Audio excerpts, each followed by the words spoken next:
If you want to see one of the most important buildings here in China, you want to be staying around to watch this video. Welcome back to the Barrett channel for another video today. We are in Beijing. It's both of our first times here, and we're about to go to the Forbidden City. Whether you've been to China or not, you've probably seen a picture of this building around. Yeah, it's probably the most iconic building in China, and it's the largest palace in the world. Oh, is it? It covers an area of 720,000 square meters. You're joking? No.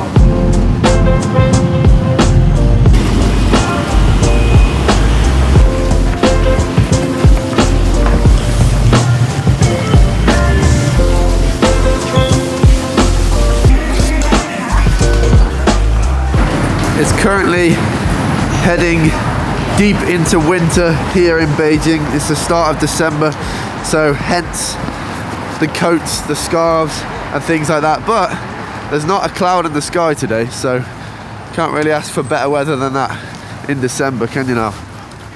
So as we're walking to where we're going, something that strikes me straight away is the difference in the architecture here. Is like nowhere else we've been. All the other cities are nothing like this, are they? No. This is very what the architecture I'd see on the TV of China when I was growing up. This very sort of low, grey kind of building. This kind of typifies China in a Western mind. Yeah, I agree. This is what they think China's like. And then, like, you got the classic hutongs everywhere. And there's not many skyscrapers, and we're right in the centre of Beijing. Yeah. I heard somebody say before we came here that it was actually in Shanghai, someone said this. In Shanghai, and if you're in the centre, you can kind of walk to several places, but here, because the buildings are not built vertically, a lot of them are built horizontally, and they're huge. So you can't really walk to places, it's quite far away, because Beijing is absolutely massive. We just saw when we got on the metro, there's 16 normal metro lines and then like a few others. So I think in total there's like more than 20 lines. 20 lines, man. That's a big, big city, isn't it? It is. So surrounding the palace is this moat, right?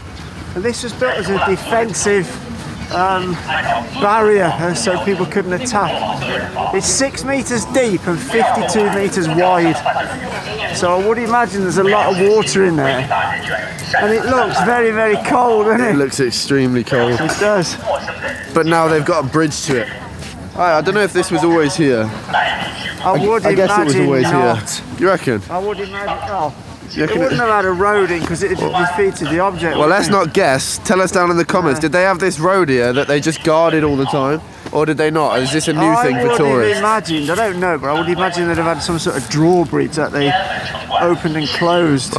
Best not make a fool of yourself and get it wrong then. But think about it, right? You wouldn't build a moat around something and then have a road across it, would you? Because it would defeat the object, wouldn't it? Well, maybe they did. Who knows?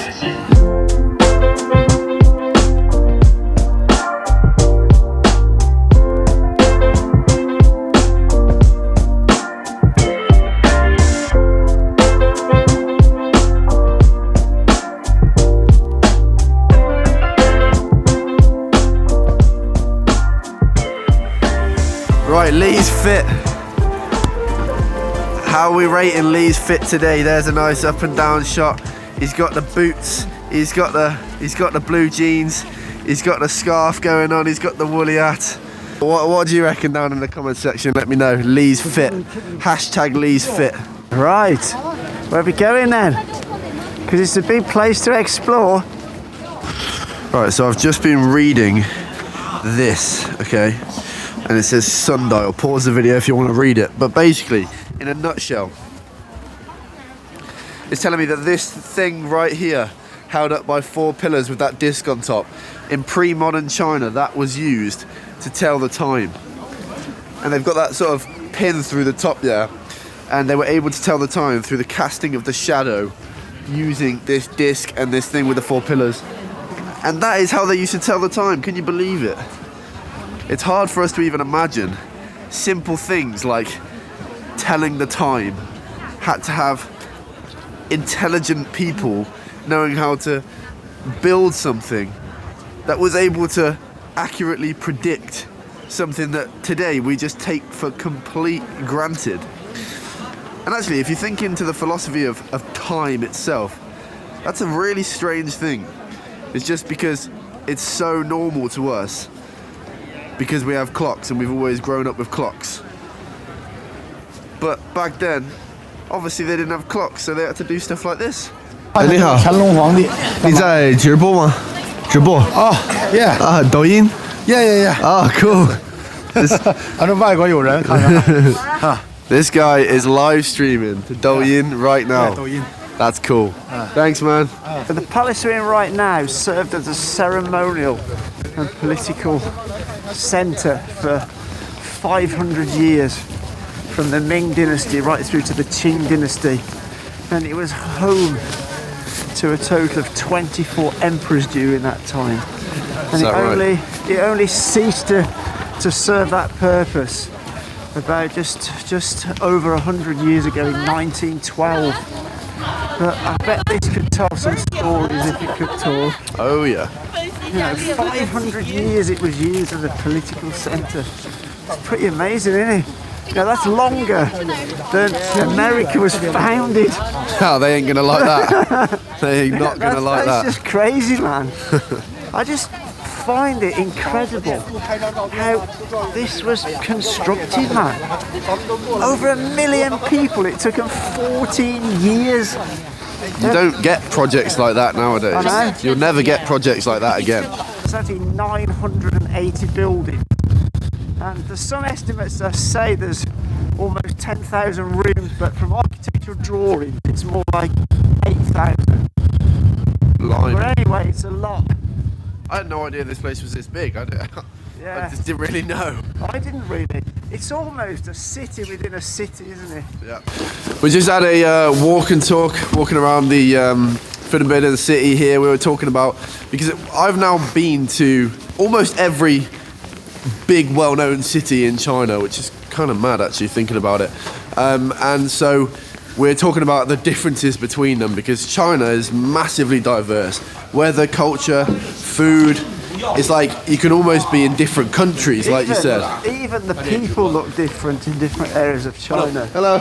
So, for example, if you go to South China, people are a lot smaller. You go to North China, people are massive, aren't they? Yeah. We don't stand out as being tall at all in Beijing. So we're just going to walk and talk on that. The card will be up here so you can go and check it out, because it was a good one.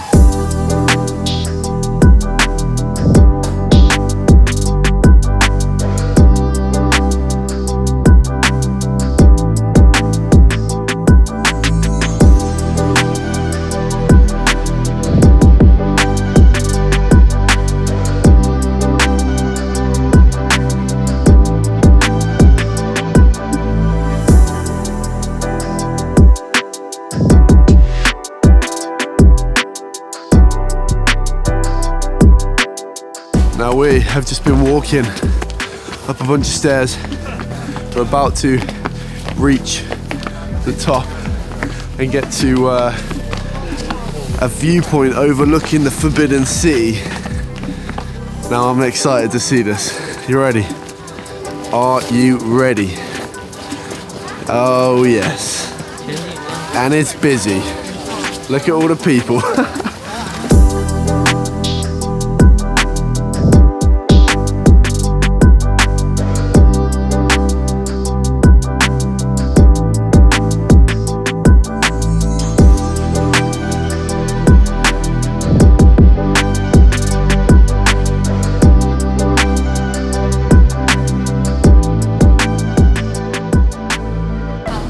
So there you have it, the Forbidden City, the central landmark building here in Beijing, done, and the view spot. But hopefully you have enjoyed this video. Please do make sure to do all the good stuff.